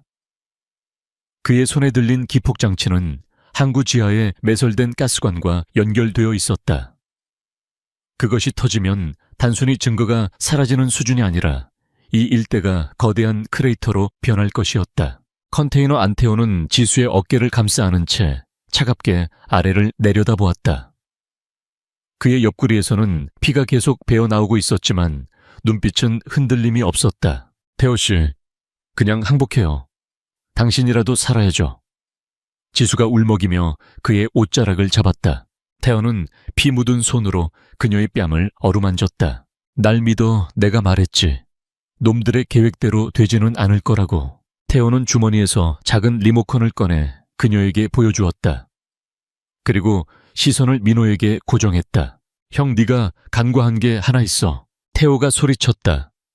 빗소리를 뚫고 그의 목소리가 민호에게 닿았다. 이 항구에 폭탄을 설치한 건 너뿐만이 아니라는 사실 말이야. 뭐라고? 민호가 미간을 찌푸렸다. 무슨 헛소리냐. 쏴, 저 녀석을 쏴버려. 민호가 당황하며 공격 명령을 내리는 동시에 권총을 들어 지수를 향해 조준했다. 유조조, 따따땅. 총성이 울렸다. 동시에 태호는 지수를 바닥으로 밀쳐 넘어뜨리고 자신의 몸을 날려 그녀를 덮었다. 이에유지. 태호의 등 근육이 경련했다. 총알이 그의 왼쪽 갈비뼈 부근을 스치고 지나갔다. 살이 타들어가는 고통이 엄습했지만 그는 비명 대신 이를 악물고 손에 쥔 버튼을 눌러버렸다. 지금이야. 꽝. 세상이 뒤집히는 듯한 굉음이 터져 나왔다. 하지만 폭발은 민호가 예상한 지하 가스관이 아니었다. 항구 곳곳에 적재되어 있던 특수 화물, 즉 불법 무기와 탄약이 들어있는 컨테이너들이었다. 태호가 잠입하면서 C4를 설치해둔 바로 그 표적들이었다. 붉은 화염 기둥이 밤하늘로 치솟았다. 무기 상자 안에 있던 로켓 추진체와 탄약들이 유폭을 일으키며 사방으로 불꽃놀이처럼 튀어나갔다. 아왁, 피하의 폭탄이다. 민호의 용병들은 혼비백산했다. 뒤쪽과 옆쪽 컨테이너들이 연쇄적으로 폭발하자 그들은 대형을 잃고 흩어졌다. 폭발의 충격파로 인해 민호 역시 뒤로 나뒹굴었다. 그가 손에 쥐고 있던 가스관 기폭 장치가 바닥으로 떨어져 빗물 속으로 미끄러졌다. 아수라장이었다. 연기와 불길이 시야를 가렸고 비명과 폭음이 섞여 지옥도를 그려냈다. 이게 무슨... 민호는 흙투성이가 된 얼굴로 멍하니 불타는 항구를 바라보았다. 자신의 전 재산, 자신의 제국이 잿더미가 되고 있었다. 그때 연기를 뚫고 검은 그림자 하나가 지상으로 내려왔다. 태호였다. 그는 혼란을 틈타 크레인 케이블을 타고 미친 속도로 하강했다. 강민호, 지옥에서 돌아온 사신의 목소리. 민호는 공포에 질려 뒷걸음질 쳤다. 오지마 쏘라고 뭐 하고 있어. 하지만 용병들은 이미 도망치거나 폭발에 휘말려 쓰러진 상태였다.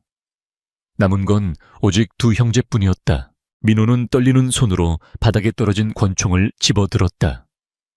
그가 방아쇠를 당기려던 순간 태호가 빗길을 박차고 날아올랐다. 페어억. 태호의 무릎이 민호의 턱을 올려쳤다. 민호의 몸이 공중으로 붕 떴다가 바닥에 처박혔다. 권총이 멀리 튕겨나갔다. 케어헉, 컥. 민호는 입안이 터져 피를 토하며 기어가려 했다. 하지만 태호의 군화발이 민호의 손등을 짓밟았다. 아, 뼈가 으스러지는 소리가 났다. 민호는 고통에 몸부림쳤다. 내 아버지, 그리고 지수. 네가 건드리지 말아야 할 사람들을 건드렸어. 태호는 감정 없는 눈으로 민호를 내려다보았다. 그는 천천히 허리춤에서 권총을 꺼냈다. 총구가 민호의 이마를 겨누었다. 민호는 눈물 콧물을 흘리며 애원했다. 오만하고 잔인했던 독재자의 모습은 온데간데 없었다. 태태호야, 동생아, 잘못했다. 내가 다 잘못했어. 제발 살려줘. 돈 회사 다 넣어줄게. 제발 목숨만. 이제 와서 형제 타령인가. 태호는 차갑게 비웃었다. 손가락이 방가수에 걸렸다. 안 돼요, 태호씨. 그때 멀리서 지수의 외침이 들려왔다. 그녀는 컨테이너에서 내려와 빗속을 뚫고 달려오고 있었다. 죽이지 마요. 저런 쓰레기 때문에 당신 손에 살인자의 피를 묻히지 마요. 제발. 태호의 손가락이 멈췄다. 그는 달려오는 지수를 그리고 발밑에서 벌벌 떨고 있는 민호를 번갈아 보았다. 사르이로 가득 찼던 그의 눈빛이 서서히 가라앉았다. 맞다. 죽음은 너무 쉬운 도피처다. 그래, 죽는 건 너무 편하지. 태호는 총구를 거두었다. 민호가 안도의 한숨을 내쉬려는 찰나. 하지만 걸어서 나갈 수는 없을 거다. 태호는 순식간에 민호의 오른팔을 잡고 반대 방향으로 꺾어버렸다. 우두둑. 민호의 처절한 비명이 항구를 울렸다. 하지만 끝이 아니었다. 태호는 무자비하게 민호의 왼쪽 다리 그리고 오른쪽 다리까지 관절을 짓밟아 부러뜨렸다. 형, 하억. 민호는 고통에 기절 직전이었다. 사지가 비틀린 채 바닥에 널브러진 꼴이 마치 망가진 인형 같았다. 태호는 민호의 멱살을 잡아 들어 올렸다. 들어라, 강민호. 넌 죽지 않아. 감옥에서 평생 썩게 될 거다. 네가 그토록 자랑하던 제국이 무너지는 걸 두 눈으로 똑똑히 지켜봐. 그게 네가 받을 진짜 형벌이다. 타오는 민호를 쓰레기처럼 바닥에 내동댕이 쳤다. 그제야 멀리서 경찰차의 사이렌 소리가 들려오기 시작했다. 수십 대의 순찰차와 소방차가 항구로 진입하고 있었다. 붉고 푸른 경광등 불빛이 빗줄기 사이로 번졌다. 긴장이 풀린 탓일까? 태호의 몸이 휘청거렸다. 옆구리와 어깨에서 흘러내린 피가 바닥을 흥건하게 적시고 있었다. 다요씨, 지수가 달려와 쓰러지려는 태호를 받아 안았다. 그녀의 옷도 흙과 피로 엉망이었지만 그녀는 개의치 않았다. 바보같이 왜 또 몸을 던져요? 내가 얼마나 무서웠는데. 지수는 눈물을 뚝뚝 흘리며 태호의 상처를 눌렀다. 태호는 희미한 의식 속에서도 힘겹게 손을 들어 그녀의 눈물을 닦아주었다. 약속 지켰어. 당신 털끝 하나 안 다치게 한다고. 이게 안 다친 거예요. 마음이 다쳤잖아요, 바보야. 지수는 울다가 웃었다. 그녀는 그를 꽉 껴안았다. 빗줄기는 여전히 거세게 내리고 있었지만 두 사람을 감싼 공기는 더 이상 차갑지 않았다. 경찰 특공대가 그들을 애워쌌다. 하지만 총구는 두 사람이 아닌 바닥에 널브러진 강민호와 그의 잔당들을 향해 있었다. 김영철 검사가 아닌 본청 광역수사대 팀장이 직접 현장을 지휘하고 있었다. 강타호 씨입니까? 이지수 씨의 제보를 받고 왔습니다. 안심하십시오. 상황 종료입니다. 태호는 그 말을 듣고서야 긴 숨을 내쉬었다. 시야가 흐려졌다. 그는 지수의 품에 얼굴을 묻은 채 난생 처음으로 깊은 안도감을 느끼며 의식을 놓았다. 기나긴 밤이 끝나고 있었다. 서울대학교 병원 VIP 병동의 아침은 평화로웠다. 창밖으로 쏟아지는 따스한 햇살이 하얀 침대볼을 비췄고 가습기에서 나오는 하얀 수증기가 고요하게 피어올랐다. 불과 한 달 전 피비린내 나는 전쟁터였던 인천항의 밤과는 전혀 다른 세상이었다. 아, 진짜 퇴원 좀 시켜달라고. 나 멀쩡하다니까. 강타호의 투덜거리는 목소리가 병실의 정적을 깼다. 그는 환자복 상의를 걷어 올리며 답답해했다. 왼쪽 어깨와 옆구리에 감긴 붕대가 눈에 띄었지만 그의 혈색은 이미 정상으로 돌아와 있었다. 특수부대 출신다운 경이로운 회복력이었다. 침대 옆 보조의자에 앉아 사과를 깎고 있던 이지수는 눈 하나 깜짝하지 않고 대꾸했다. 안 돼요. 주치의 선생님이 최소 2주 더 안정 취하라고 하셨어요. 총상에 화상에 낙상까지. 몸이 무슨 터미네이터인 줄 알아요. 얌전히 계세요. 지수는 깎은 사과 조각을 포크로 찍어 태호의 입에 쑤셔 넣었다.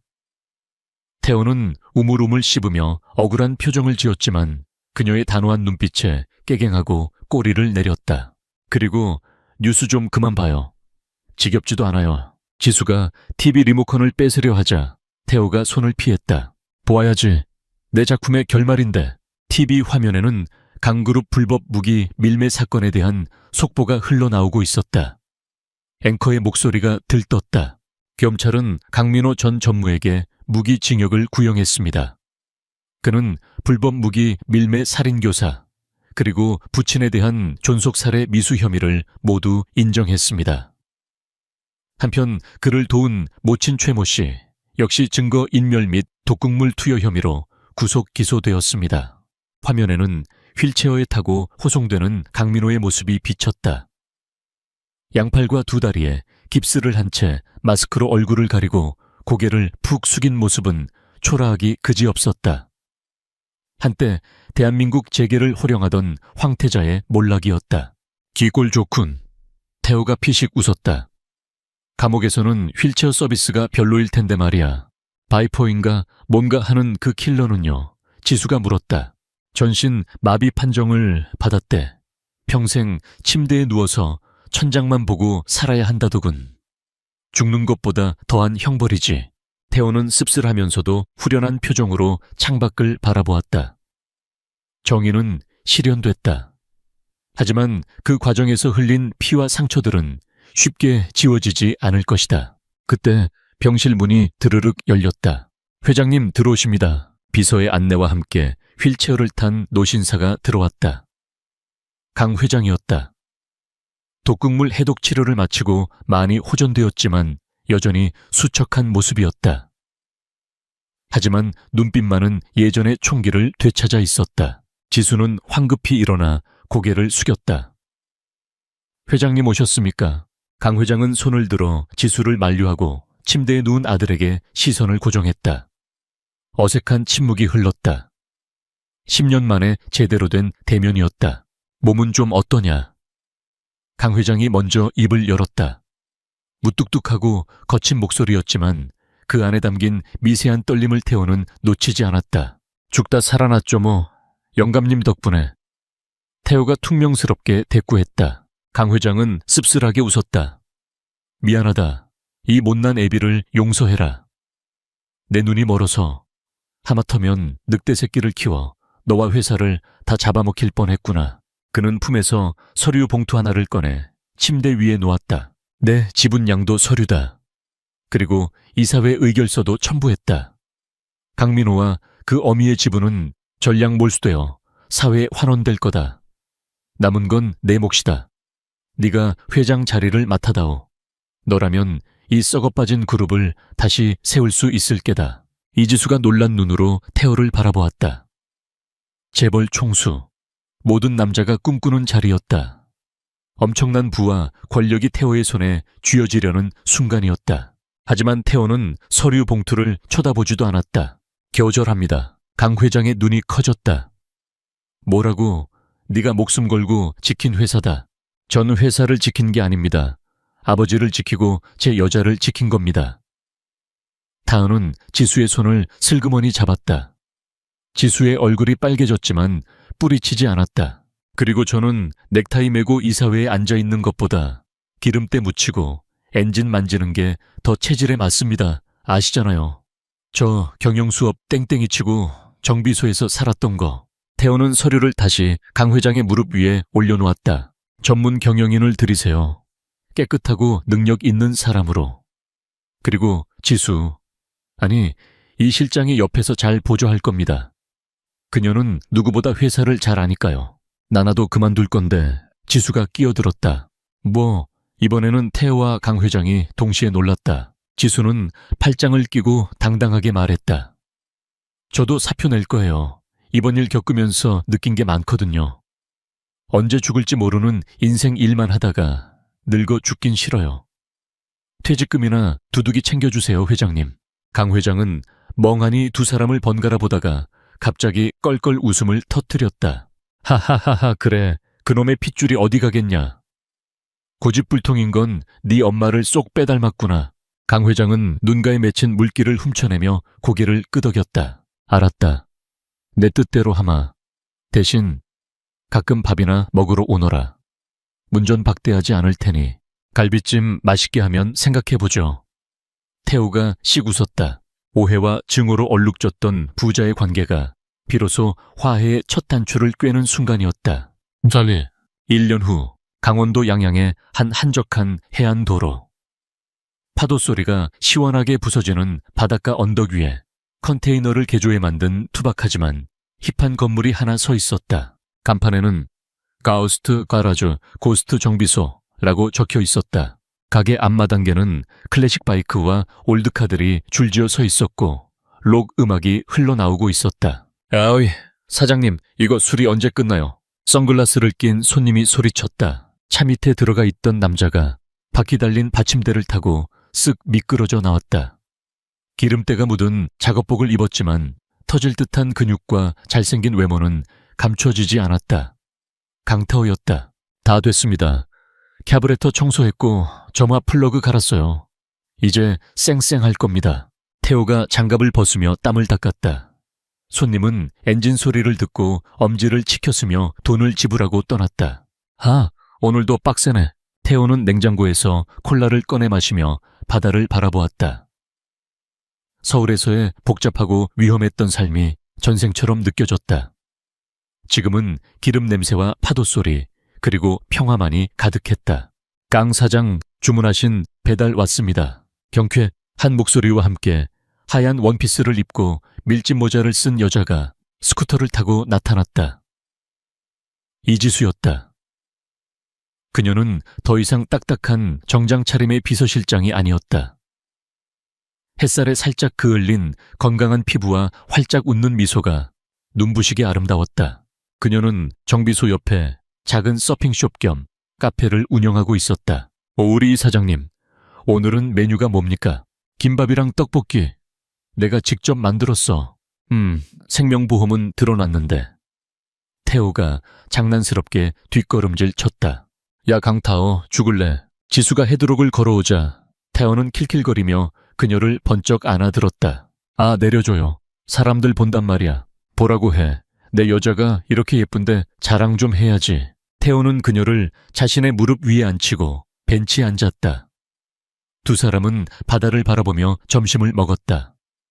지수는 태호의 왼쪽 어깨에 남은 흉터를 손가락으로 문질렀다. 총알이 스치고 지나간 자리는 희미한 훈장처럼 남아있었다. 아직도 아파. 지수가 걱정스러운 눈빛으로 물었다. 비 오면 좀 쑤시긴 하는데 당신이 호해주면 낫던데. 태호가 능글맞게 뺨을 들이밀었다. 하여간 못 말려. 지수는 피식 웃으며 그의 뺨에 가볍게 입을 맞췄다. 제이쪽, 에이 너무 약한데. 치료 효과가 없겠어 러브이소. 태호는 불만스러운 표정을 짓더니 갑자기 지수의 허리를 감싸 안고 깊게 입을 맞췄다. 파도 소리가 배경음악처럼 깔리고 갈매기들이 축복하듯 날아올랐다.